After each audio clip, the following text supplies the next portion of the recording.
Nolan, have you found any useful? Remember, today is the last day. If you don't have any news, you shall be executed. Try not to waste my time. Remember my words. Nolan got up.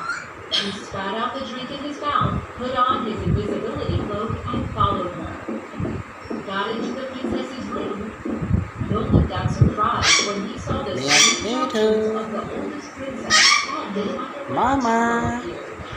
Nolan quickly followed the princess. He then discovered the 12 princesses were following a secret path. The princesses, one by one, stepped on the wooden floor, showing them confidently dancing. The captivating sound made Nolan wanted to drop his cloak and join the princesses. It turned out that the 12 princesses would need to go back, or that Nolan could find out. During the return to the palace, Nolan tried to stay one step ahead of the sisters. He went back to his bedroom, took off his cloak, and went to bed snoring like the last night.